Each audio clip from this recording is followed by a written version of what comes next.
সংঘর্ষ হয়েছে অন্যান্য শহরেও। শুধু ইতালি নয়, দিন বিক্ষোভে উত্তাল হয়ে ওঠে ইউরোপের বেশিরভাগ দেশ। গ্লোবাল সুমুদ ফ্লোটিলার আটক হওয়া মানবাধিকার কর্মীদের মুক্তির দাবিতে ইসরায়েলি দূতাবাস ঘেরাও করে আন্দোলন করেছেন এথেন্সের বাসিন্দারা। এখনই ফ্লোটিলার সব যাত্রীর মুক্তি চাই। আমরা ফিলিস্তিনের স্বাধীনতার জন্য আওয়াজ তুলতে এসেছি। আমাদের দেশকে খুনি রাষ্ট্র ইসরায়েলের সাথে যে কোনো সম্পর্ক ছিন্ন করতে হবে।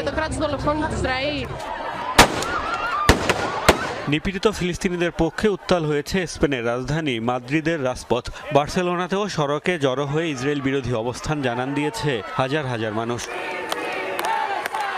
লন্ডনের একটি রেল স্টেশনে বিক্ষোভকারীদের সাথে বেশ কয়েকজন তর্কে জড়ালে ছড়ায় উত্তেজনা। পরে পুলিশের হস্তক্ষেপে নিয়ন্ত্রণে আসে পরিস্থিতি। ইসরায়েলের সবচেয়ে ঘনিষ্ঠ সহযোগী যুক্তরাষ্ট্র সাক্ষী হয়েছে ব্যাপক বিক্ষোভের। লস অ্যাঞ্জেলেসে ইসরায়েলের